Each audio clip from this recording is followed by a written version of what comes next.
So welcome student. हम कहाँ थे कल? कल हमने बताया था स्क्वायर एंड स्क्वायर रूट्स के बारे में।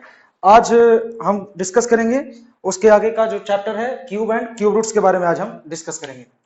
तो इसके पहले जो हमने चैप्टर लिया था स्क्वायर एंड स्क्वायर रूट, तो लगभग वैसा ही है, लेकिन यहाँ पे कुछ डिफरेंस ये है कि यहाँ पे सिर्फ पावर का जो है वो इंक्रीमेंट है। पहले 2 पावर होता था, इस बार क्या है 3 पावर है।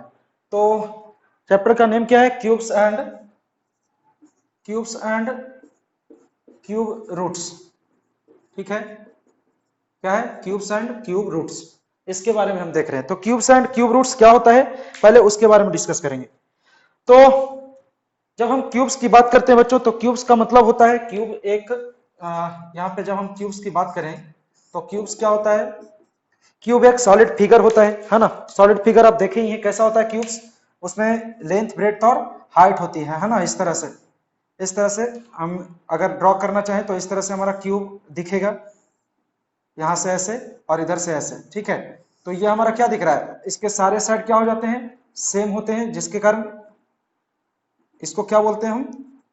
क्यूब बोलते हैं, है ना। इसके पहले हमने क्या पढ़ा था? स्क्वायर। स्क्वायर में भी सारे साइड इक्वल थे, लेकिन वो प्लेन फिगर था, तो उसको हम क्या बोलते थे? स्क्वायर बोलते थे। उसमें वो 2D फिगर था, इसीलिए हम उसको क्या बोलते थे? स्क्वायर बोलते थे। लेकिन ये क्या है? क्यूब है। तो इसको क्यूब क्यों बोलते हैं? क्योंकि अगर इधर लेंथ लिया तो ये क्या हो जाएगा? ब्रेड्थ, और ये क्या हो जाएगा? हाइट। मतलब क्यूब एक 3D शेप है जिसमें हमें एल, बी और एच मिलता है।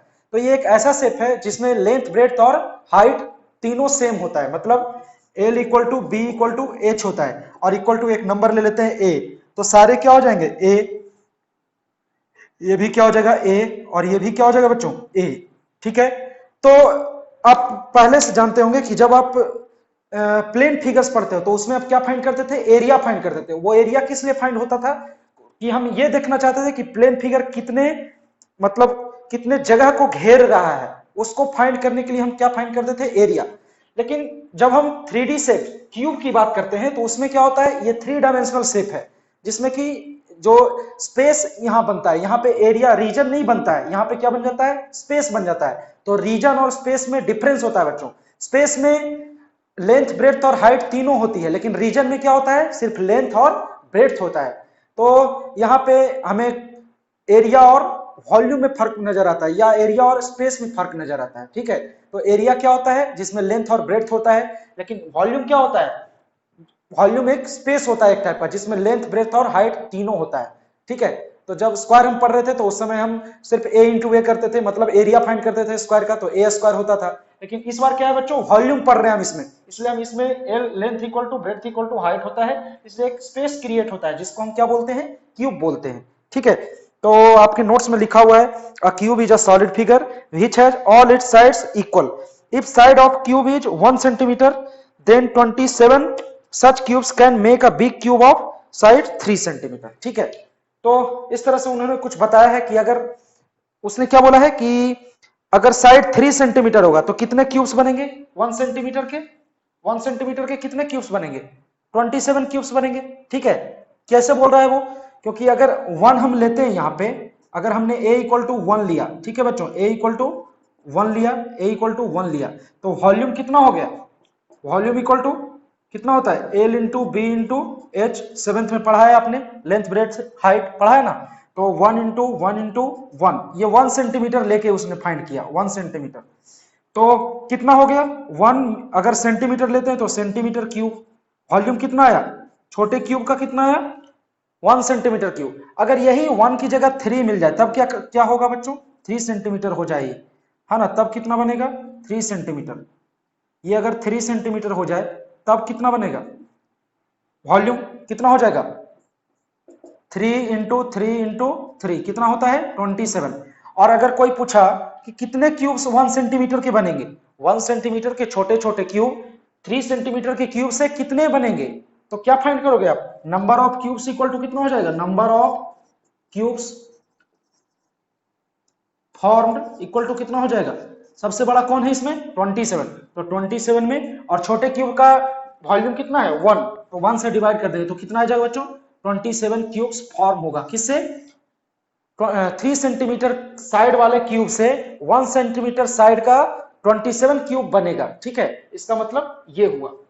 तो क्यूब का जो रिलेशन है उसी फॉर्मूले से है ना, जो कि हमने यहाँ पे दिखाया। आप ये फॉर्मूला 7th में भी पढ़ चुके हैं। ठीक है, तो अब हम आगे चलते हैं, कुछ क्यूब्स के बारे में देखते हैं, है ना। तो उसने कुछ परफेक्ट क्यूब की बात कही है, तो हम उसके बारे में देख रहे हैं बच्चों। तो यहां तक तो हो गया। तो अब हम आते हैं परफेक्ट क्यूब्स पे। तो परफेक्ट क्यूब्स कौन कौन से होते हैं उसके बारे में हम देखेंगे। परफेक्ट क्यूब्स, परफेक्ट क्यूब्स क्या होते हैं उसके बारे में हम देख रहे हैं। तो सबसे पहला परफेक्ट क्यूब, 1 क्यूब कितना 1, 2 का क्यूब कितना होता है बच्चों 8, इसको लर्न करके रखेंगे। 3 का क्यूब कितना 27, 4 का क्यूब 64, 5 का क्यूब कितना होगा बच्चों 125, 6 का क्यूब कितना हो जाएगा 216, है ना। 7 का क्यूब कितना होगा 343, 8 का क्यूब कितना हो जाएगा बच्चों 512, 9 का क्यूब 729 और 10 का क्यूब 1000। ठीक है बच्चों, तो समझ में आ रहा है। ये परफेक्ट क्यूब्स के बारे में हमने कुछ डिस्कस किया है। उसके बाद जब 10 हो जाए तो 11 का क्यूब कितना हो जाएगा 1331, 12 का क्यूब कितना हो जाएगा 12 12 जा 144, 144 12 जा मल्टीप्लाई करेंगे तो कितना आएगा 1728, कितना आ जाएगा 1728। ठीक है, तो उसी तरह आपके नोट्स में भी दिया हुआ है, देखिए ध्यान से। 13 का क्यूब कितना दिया हुआ है बच्चों 2197, 13 का क्यूब 2197। ठीक है, 197। ठीक है, फिर 14 का क्यूब उसने दिया है, कितना है सबको लर्न रखेंगे 2197, 13 का क्यूब 14 का क्यूब कितना है 2744, 2744। 15 का क्यूब कितना है बच्चों 15 का क्यूब 3375, 3375। 16 का क्यूब कितना है 16 का क्यूब 4096, 4096 16 का क्यूब है। उसी तरह 17 का क्यूब कितना है 4913। ठीक है, 18 का क्यूब कितना है, ये सारे परफेक्ट क्यूब्स है बच्चों। तो 18 का क्यूब कितना दिया हुआ है 5832, 5832। 19 का क्यूब, 19 का क्यूब कितना है 6859 और 20 का क्यूब कितना है 8000। ठीक है, तो ये हमारे कुछ परफेक्ट क्यूब्स है जो कि हमने आपको दिखाया यहाँ पे कि परफेक्ट क्यूब्स कैसे होते हैं। अब जैसे कि आपने परफेक्ट स्क्वायर को देखा था, वैसे ही आपको परफेक्ट क्यूब को देखना है। ठीक है, तो परफेक्ट स्क्वायर में क्या होता था बच्चों 2 नंबर को मल्टीप्लाई करके जो स्क्वायर करके आता था वही हमारा परफेक्ट स्क्वायर होता था। तो यहाँ पे भी वैसा ही है, सिर्फ डिफरेंस इतना है कि हम उसको 3 टाइम्स मल्टीप्लाई कर रहे हैं। ठीक है बच्चों, तो इतना ही डिफरेंस है। ठीक है, तो ये हमारा क्या हो गया परफेक्ट क्यूब्स हो गया। अब थोड़ा सा रिलेशन पे आप ध्यान दीजिए। रिलेशन में कुछ दिख रहा है बच्चों, वहां पे क्या दिख रहा है cubes of even number is also an even number, है ना। क्या बोल रहा है कि किसी भी इवन नंबर का क्यूब क्या होता है इवन नंबर ही होता है। ठीक है, जैसे कि 2 का क्यूब कितना है 8, 8 भी इवन नंबर है। 4 का क्यूब 64, लास्ट में 4 आ रहा है यूनिट डिजिट पे, तो वो भी इवन नंबर है। जहां पे भी देखेंगे जो भी दिख रहा है, जो भी इवन नंबर का क्यूब है, सारे क्या मिल रहे हैं हमें इवन नंबर्स ही मिल रहे हैं। ठीक है, तो ये तो हो गया हमारा परफेक्ट। और कुछ प्रॉपर्टी बताया, cube of odd number is also odd number, है ना। और ऑड नंबर का क्यूब क्या होता है बच्चों हमेशा ऑड नंबर ही होता है। ठीक है, तो उन दोनों पॉइंट को अच्छे से ध्यान में रखेंगे।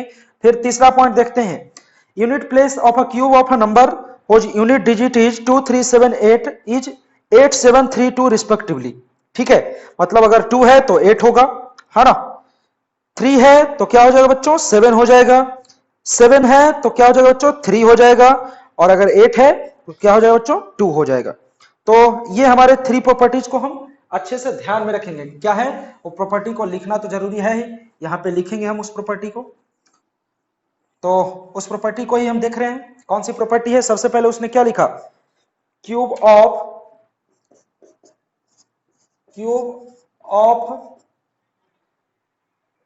Even number is also even number, cube of even number is also even number. ठीक है, ये हमारा पहली प्रॉपर्टी है। ठीक है, परफेक्ट क्यूब का। उसके बाद दूसरा में क्या है cube of odd number is, cube of odd number is also odd number, ठीक है, सही है ना। अगर नहीं समझ में आ रहा तो ध्यान से देखिए इसको, ये 3 क्या है, ऑड नंबर है, इसका क्यूब करने पे 27 क्या मिल रहा है, ये भी ऑड नंबर है क्योंकि ये 2 से डिविजिबल नहीं है। उसी तरह अगर 8 लेते हैं तो 8 क्या है, इवन नंबर है, उसका क्यूब कितना है 512, जो कि एक इवन ही नंबर है। तो इससे दोनों ये वेरीफाई होता है कि किसी भी ऑड नंबर का क्यूब ऑड ही होता है, किसी भी इवन नंबर का क्यूब इवन ही होता है, ठीक है। उसके बाद तीसरी प्रॉपर्टी क्या बोली है उसने, तीसरी प्रॉपर्टी बहुत ही इंपॉर्टेंट है। तीसरी प्रॉपर्टी ये है, unit place of a cube of a number is, unit place of a cube of a number is, unit place of a cube of a number is, cube of a number is क्या है, किसी भी unit place of a cube of a number is whose unit digit is, unit place of a cube of a number whose unit digit is, whose unit digit is 2378, 2378 is 8732, is 8732 respectively, ठीक है। तो समझ में आ रहा है ये, इसका मतलब ये हुआ कि अगर किसी नंबर का यूनिट प्लेस पे 2 है तो उसका क्यूब के यूनिट प्लेस पे हमेशा क्या आ जाएगा, 8 आएगा। अगर 3 है यूनिट प्लेस पे तो उस नंबर के क्यूब पे कितना आएगा, यूनिट डिजिट पे, उस नंबर के क्यूब के यूनिट डिजिट पे कितना आएगा, 7 आएगा, ठीक है बच्चों। ऐसे ही अगर 7 है तो उस नंबर के यूनिट प्लेस पे कितना, उस नंबर के क्यूब के यूनिट प्लेस पे कितना आएगा, 3 आएगा। उसी तरह अगर 8 है तो उस नंबर के क्यूब के यूनिट प्लेस पे 2 आएगा बच्चों। तो ये हो गया क्या हमारा unit place of a cube of a number, ठीक है। तो इस प्रॉपर्टी को हम ध्यान में रखेंगे। तो ये तो हो गया क्यूब एंड क्यूब रूट्स का परफेक्ट क्यूब हमने टॉपिक डिस्कस कर लिया, ठीक है।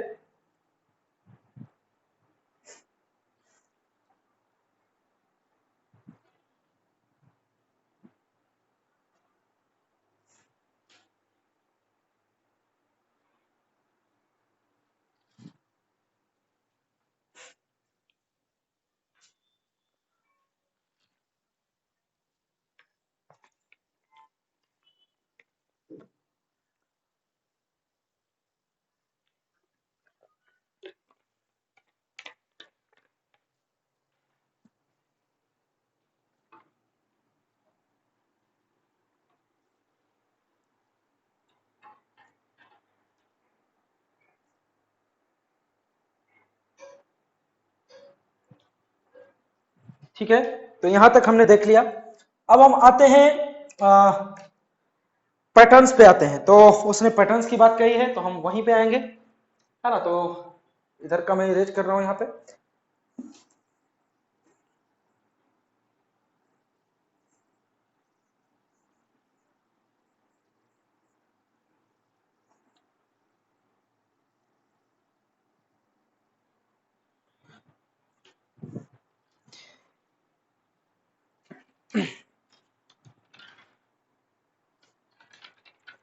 तो पैटर्न्स में क्या है बच्चों, एडिंग कॉन्सिक्यूटिव ऑड नंबर्स, ठीक है।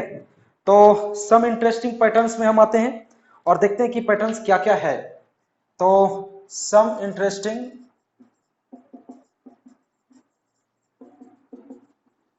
पैटर्न्स,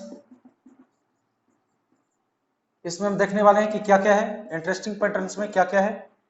तो क्या क्या है इंटरेस्टिंग पैटर्न्स में, एडिंग कॉन्सिक्यूटिव ऑड नंबर्स, ठीक है। तो कॉन्सिक्यूटिव ऑड नंबर्स को ऐड करने पे क्या होता है, तो सबसे पहली क्या है पैटर्न, हमारा सबसे पहला पैटर्न क्या है, adding consecutive, adding consecutive odd numbers, odd numbers, ठीक है। कॉन्सिक्यूटिव ऑड नंबर्स को ऐड करने पे क्या होता है वो देख रहे हैं हम। तो उसने बोला है कि ऑब्जर्व करो, नीचे दिया गया पैटर्न जो है सम ऑफ ऑड नंबर्स का पैटर्न है, ठीक है बच्चों। तो उसने पहले क्या किया, 1 लिखा, यहाँ पे क्या लिखा बच्चों, 1 लिखा। इसको क्या लिखा, 1 को वन ही लिखा और फिर इसको क्या लिख दिया, वन क्यूब लिखा। ठीक है, फिर से उसने क्या लिखा, तो यहां पे लिखा उसने पहले 3, उसके बाद प्लस 5 लिख दिया, उसके बाद कितना 8, तो कितना होता है 2 क्यूब आता है ना। उसके बाद ऑड नंबर्स क्या है, 5 के बाद 7 प्लस 5 और प्लस 3, ऐसा करेंगे। अरे 5 तो लिया ही नहीं इस बार, है ना, तो इस बार 5 नहीं लिया, आगे का ऑड नंबर लिया उसने। 5 के बाद क्या आता है 7, तो 7 लिया, प्लस 9 लिया। ठीक है, 9 के बाद कौन आता है ऑड नंबर, 11 आता है, तो कितना होता है 16 प्लस 11 27, क्या हो जाता है 3 का क्यूब। ठीक है, फिर 11 नहीं लिया, 11 के बाद क्या है 13, 13 लिया, प्लस 13 के बाद कितना होता है ऑड नंबर 15, 15 के बाद 17, 17 के बाद 19, उसको ऐड किया बच्चों, तो 9 प्लस 7 16 प्लस 5 21 प्लस 3 कितना 4, 2 प्लस 1 3 प्लस 1 4 प्लस 1 5 प्लस 1 6, तो कितना होगा ये 64 है। तो 64 किसका क्यूब है, 4 का क्यूब है। ठीक है, जब 19 हो गया तो 19 को अब आगे लेंगे, 19 के आगे क्या होता है ऑड नंबर 21, उसके बाद 23, उसके बाद 25, उसके बाद 27, उसके बाद 29, सही है 21 23 25 27 29, तो ऐड करेंगे तो कितना आएगा बच्चों 125। ठीक है, तो कितना मिलेगा 5 का क्यूब। ठीक है, नहीं होता है तो ऐड करके देख लीजिए इसको, 9 प्लस 7 16 प्लस 5 21 प्लस 3 24 प्लस 1 25 का 5, फिर आगे ऐड करेंगे तो 125, तो ऐसे ही चलते चला जा रहा है। ठीक है, तो उसने जितना तक बोला है उतना तक हमने किया है। तो पैटर्न आपको समझ में आ रहा है, पहले हम 1 से स्टार्ट किए, 1 लिखे इक्वल टू कितना 1 क्यूब। ठीक है, फिर 1 के बाद क्या होता है ऑर्डर नंबर 3, तो 3 प्लस 5 लिखा हमने, कितना आया 8।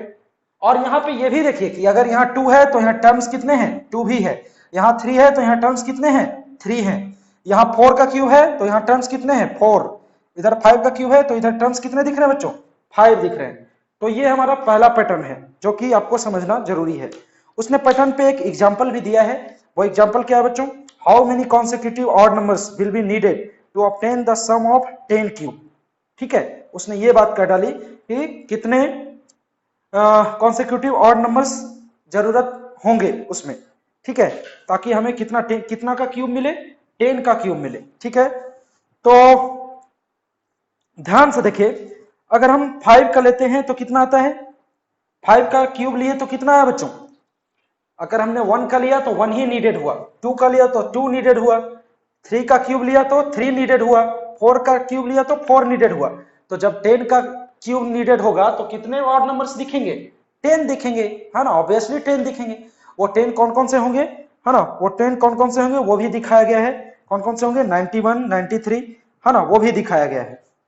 तो आंसर हमारा कितना आएगा बच्चों 10 आएगा। समझ में आ रहा है, जितना का क्यूब उतना कॉन्सिक्यूटिव ऑड नंबर्स। तो यहां तक तो हमने देख लिया, अब आगे चलते हैं दूसरे पैटर्न पे। नेक्स्ट क्या है हमारा दूसरा pattern,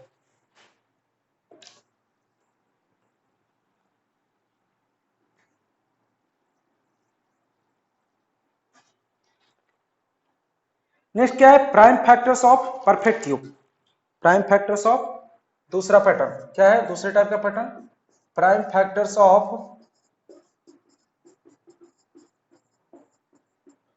perfect cube, prime factors of perfect cube. ठीक है, परफेक्ट क्यूब का प्राइम फैक्टर्स के बारे में बताया उसने। तो ईच प्राइम नंबर्स अपीयर्स 3 और multiple of 3 times in its cube, है ना। तो ये तो मतलब सही है, लेकिन ये तो सबको पता है ही, लेकिन फिर भी हमें ध्यान नहीं रहता है। ठीक है, कभी कभी क्वेश्चन उस तरह के होते हैं, इसलिए हमें ध्यान रखना पड़ेगा इस पैटर्न को। क्या लिखा है उसमें, each prime number, each prime numbers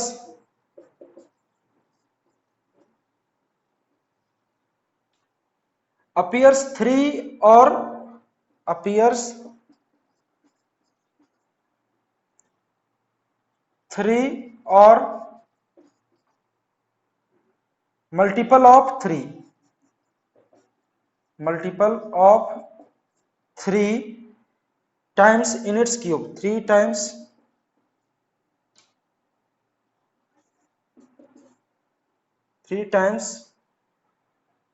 in its cube. इसका मतलब क्या हुआ बच्चों, वो हम देखेंगे। तो इसका मतलब ये हुआ कि जब हम एग्जाम्पल में उसने लिखा है कि जब आप 8 को लिखते हो, तो जब 8 का प्राइम फैक्टराइजेशन करोगे तो क्या क्या मिलेगा बच्चों, 2 इंटू 2 इंटू 2, 3 टाइम्स आ रहा है ना। तो इसी के बारे में उसने बात कही है कि किसी भी मतलब जो भी प्राइम नंबर्स होंगे, है ना, वो कितनी बार आएंगे, या तो 3 बार आएंगे, नहीं तो 3 के मल्टीपल में आएंगे। 6 टाइम्स आएगा, 9 टाइम्स आएगा, है ना, 12 टाइम्स आएगा, इस तरह से आएगा। ठीक है, अब यहां पे ये देखिए ना, 8 का हमने प्राइम फैक्टराइजेशन किया तो कितनी टाइम्स आया, 2, 1 2 3 टाइम्स आया। इसलिए बोला कि 3 टाइम्स आएगा या मल्टीपल ऑफ 3 टाइम्स आएगा क्यूब उसका। ठीक है, क्यूब में उसका। ठीक है, प्राइम नंबर्स। अब जैसे ही आप 64 की बात करते हो तो 64 कैसे आता है, 2 इंटू 2 इंटू 2, है ना, हो गया ये। उसके बाद 2 इंटू 2 इंटू 2 हो गया। तो कितनी बार 2 दिख रहा है, 3 प्लस 3 कितना, 6 टाइम्स दिख रहा है। तो 6 क्या है हमारा, 3 का ही मल्टीपल है ना 6। तो वो यही बात बोल रहा है कि किसी भी नंबर का जो क्यूब आएगा उसका जो काउंट होगा, काउंट हम बात कर रहे हैं, तो प्राइम नंबर का काउंट जो होगा 3 होगा या 3 के मल्टीपल्स में होगा। तो ये प्रॉपर्टी बोल रही है सेकंड वाली, है ना। उसके बाद उसमें कुछ सम्स भी किया है उसने। उसने पूछा है कि क्या 128 परफेक्ट क्यूब है क्या, है ना। उसने ये पूछा है कि 128 परफेक्ट क्यूब है क्या। तो कैसे करेंगे देखिए, अब मैं इधर का इरेज कर रहा हूं। वो ये पूछ रहा है कि इज 128 अ परफेक्ट क्यूब, है ना, is 128 a perfect cube, a perfect cube. ठीक है, 128 परफेक्ट क्यूब है क्या, ये पूछ रहा है। तो कैसे हम बताएंगे उसके कि 128 परफेक्ट क्यूब है कि नहीं। तो कैसे बताओगे, सबसे पहले, सबसे कुछ भी हो इसमें क्यूब, जैसे ही कुछ भी बोले, बड़े नंबर कुछ दे दे, तो सबसे पहले आपको क्या फाइंड करना है, इसका प्राइम फैक्टराइजेशन। कहां से स्टार्ट होता है बच्चों, 2 से, है ना, फिर से ऐसे ही प्राइम फैक्टराइजेशन करते जाएंगे, तब हमें पता चलेगा कि वो परफेक्ट क्यूब है या नहीं है। ठीक है, ठीक है बच्चों। तो 128 हमने लिखा यहाँ पे, उसको कैसे लिखा बच्चों, 2 इंटू 2 इंटू 2, फिर 2 इंटू 2 इंटू 2, फिर कितना हो गया, कितने 2 दिख रहे हैं, 4 हो गए, 7,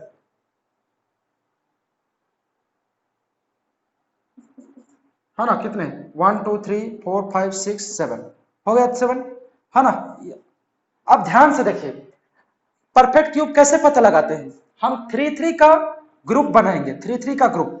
अगर 3 3 का ग्रुप कंप्लीटली बन गया तो हमारा परफेक्ट क्यूब होगा, अन्यथा नहीं होगा। ठीक है, तो यहाँ पे देखिए तो एक एक्स्ट्रा मिल रहा है, मतलब परफेक्ट क्यूब है क्या, नहीं है। परफेक्ट क्यूब होने के लिए क्या चाहिए, इसमें 2 2 और मल्टीप्लाई करना पड़ेगा, तब वो परफेक्ट क्यूब होगा। ठीक है, इसका मतलब ये परफेक्ट क्यूब नहीं है।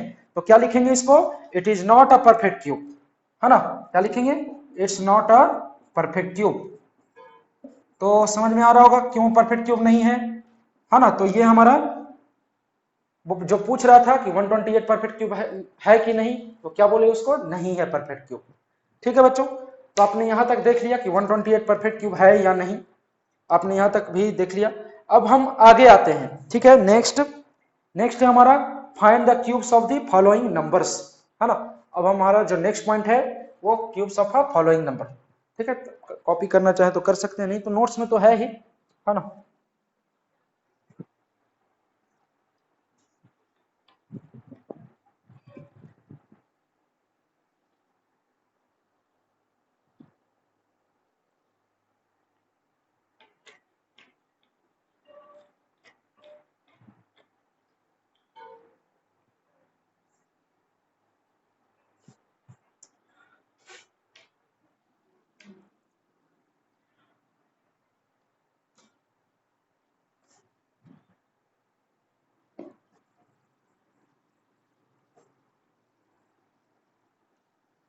यहां तक तो चले आए। अब हम आते हैं find the cubes of the following numbers पे। तो उसने कुछ यहाँ पे नंबर्स दिए हैं, जिसका क्यूब फाइंड करने के लिए दिया बच्चों। तो क्वेश्चन में क्या लिखा उसने, find the cubes of following numbers. ठीक है, तो नीचे जो नंबर दिए हुए हैं उसके क्यूब्स फाइंड करो। तो कैसे फाइंड करेंगे बच्चों, वो हम देख रहे हैं। तो सबसे पहले क्या दिया हुआ है, ए में 2 दिया हुआ है, तो बोल रहा है कि 2 का क्यूब, तो कोई भी फाइंड कर देगा, है ना। 2 का क्यूब कितना होता है, 8। बी में क्या दिया है बच्चों, 3 का क्यूब, तो इसे आप ही फाइंड कर लो। सी में क्या दिया है, 7 का क्यूब, तो इसे आप ही फाइंड कर लो, है ना, 7 का क्यूब अभी तो लिखा आपने। डी में क्या दिया है, 0.9, तो इसका क्यूब कैसे फाइंड करेंगे बच्चों, तो कुछ नहीं, 1 डिजिट के बाद डेसिमल दिख रहा है, तो 9 के नीचे 1 पे कितना जीरो, 1 जीरो। अगर 2 डिजिट के बाद डेसिमल होता, यहाँ पे डेसिमल है बच्चों, डेसिमल है ये, ठीक है, 2 डिजिट के बाद डेसिमल होता तो 1 नीचे 1 पे कितना जीरो डालते, 2 जीरो डालते, तो यहाँ पे 1 जीरो था तो हमने 9/10 लिख दिया, 1 पे 1 जीरो, क्योंकि 1 डिजिट के बाद डेसिमल था। अब इसका क्यूब कितना हो जाएगा बच्चों, 9/10 का क्यूब, तो कितना होता है, 9 का क्यूब कितना, आपने अभी परफेक्ट क्यूब में देखा था 729, और 10 का क्यूब कितना होता है बच्चों, 10 का क्यूब 1000। अब ध्यान से देखिए, हमें फिर से इसे डेसिमल में कन्वर्ट करना है, तो नीचे 1 पे कितना जीरो दिख रहा है, 3 जीरो, मतलब डेसिमल कितने डिजिट के बाद आएगा, 3 डिजिट के बाद हमारा डेसिमल आएगा। तो कैसे लिखेंगे उसको, 0.729, समझ में आ रहा है, मतलब 1 2 3 डिजिट के बाद हमने डेसिमल डाला, और स्टार्टिंग में जीरो डालते ही पता ही है डेसिमल को लिखने के लिए। तो ये हमारा डी हो गया बच्चों। तो जैसे हमने डी का किया वैसे ही आपको ई का करना है, ठीक है, ई और एफ खुद से कर लेना है ना, नहीं होता है तो हम एफ का बता देता हूं। एफ में क्या है बच्चों, -0.1, तो ठीक है, यहाँ -0.1 है तो माइनस क्या लिखोगे, 1/1 डिजिट के बाद डेसिमल है तो 1 पे 1 जीरो। अब इसका क्यूब करेंगे तो कितना आएगा बच्चों, तो माइनस को 3 टाइम्स मल्टीप्लाई करो, माइनस माइनस प्लस, और प्लस माइनस माइनस, और 1 को 3 टाइम्स 1, 10 का क्यूब कितना, 1000। अब ध्यान से देखिए ना, नीचे 1 पे 3 जीरो दिख रहा है, मतलब डेसिमल कितने डिजिट के बाद आएगा, 1 लिखेंगे, 0 0 के बाद कितना आएगा, डेसिमल आएगा 0.001। तो ये हमारा क्या है, -0.1 का क्यूब 0.001, और माइनस तो हमने छोड़ ही दिया, लेकिन माइनस लिखना है हमें, तो कितना आ जाएगा बच्चों, -0.001। तो ये हमारा क्यूब कैसे फाइंड करते हैं वो हमने देख लिया यहाँ पे। तो उसने कुछ नीचे पॉइंट्स दिया है, उसको लिखना जरूरी है। क्या है, a natural number is said to be a perfect cube if it is the cube of another natural number. ठीक है, तो परफेक्ट क्यूब का उसने डेफिनेशन बताया है, तो उसे भी देख लेते हैं।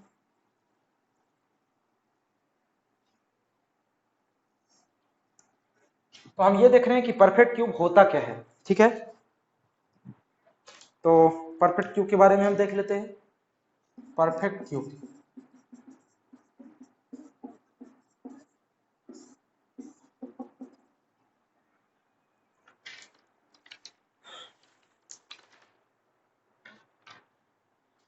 क्या बच्चों, परफेक्ट क्यूब। तो परफेक्ट क्यूब क्या होता है, a natural number said to be a perfect cube, है ना। एक नेचुरल नंबर को हम परफेक्ट क्यूब बोलेंगे, कब बोलेंगे वो देख रहे हैं।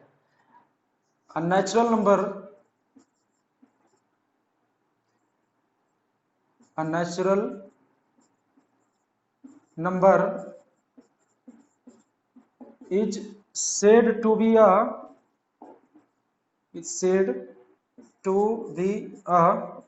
perfect cube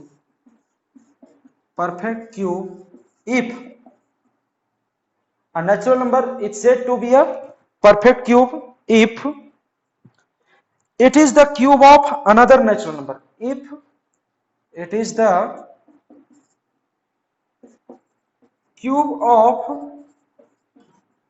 another natural number, another natural number. ठीक है बच्चों, कब होगा, जब वो दूसरे नेचुरल नंबर का क्यूब होगा। ठीक है, अनदर नेचुरल नंबर। फिर आगे क्या है बच्चों, तो ये तो हो गया हमारा परफेक्ट क्यूब। उसके बाद उसने क्या बोला, we know that when odd numbers of negative factors are multiplied the product is always negative, so cube can be negative also, है ना। तो उसने ये बात बोली है कि अगर -1 पे पावर अगर 3 है, तो 3 क्या है बच्चों, हमारा ऑड नंबर है, तो जब हम -1 पे पावर 3 मिलेगा तो उसका आंसर कितना आएगा, -1 ही आएगा। अब तो ये पहले से जानते हैं कि अगर -1 पे ऑड नंबर्स है तो हमेशा वो माइनस देगा। मतलब निगेटिव पावर पे अगर ऑड है तो माइनस रहेगा, नेगेटिव पावर पे मतलब निगेटिव नंबर पे अगर पावर इवन है तो क्या हो जाएगा, वो माइनस प्लस में कन्वर्ट हो जाएगा। तो अगर -1 का पावर ऑड है तो -1 रहेगा ही, -1 पे पावर इवन है तो +1 में कन्वर्ट हो जाएगा। क्यों? क्योंकि माइनस माइनस प्लस और प्लस माइनस -1, ये क्या हो जाएगा, माइनस माइनस +1। ठीक है, तो उसने यही नीचे बात बोली है। तो cube can B negative also, तो क्या लिखेंगे, cube can B negative also, मतलब क्यूब निगेटिव भी हो सकता है। ठीक है, लेकिन स्क्वायर निगेटिव होता है क्या? कभी नहीं हो सकता है, स्क्वायर कभी भी निगेटिव नहीं हो सकता है, स्क्वायर इज ऑलवेज पॉजिटिव, लेकिन क्यूब निगेटिव हो सकता है। ठीक है, तो ये हो गया हमारा परफेक्ट क्यूब। उसके बाद जो हमारा नेक्स्ट पॉइंट है वो है क्यूब रूट। तो हमने क्यूब्स के बारे में देख लिया, क्यूब की प्रॉपर्टी को भी देखा हमने। अब जो नेक्स्ट पॉइंट है हमारा क्यूब रूट।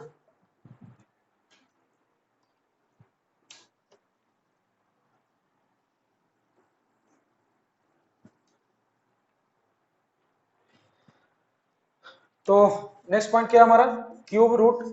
तो जैसे स्क्वायर रूट था वैसा ही क्यूब रूट है उसका अपोजिट।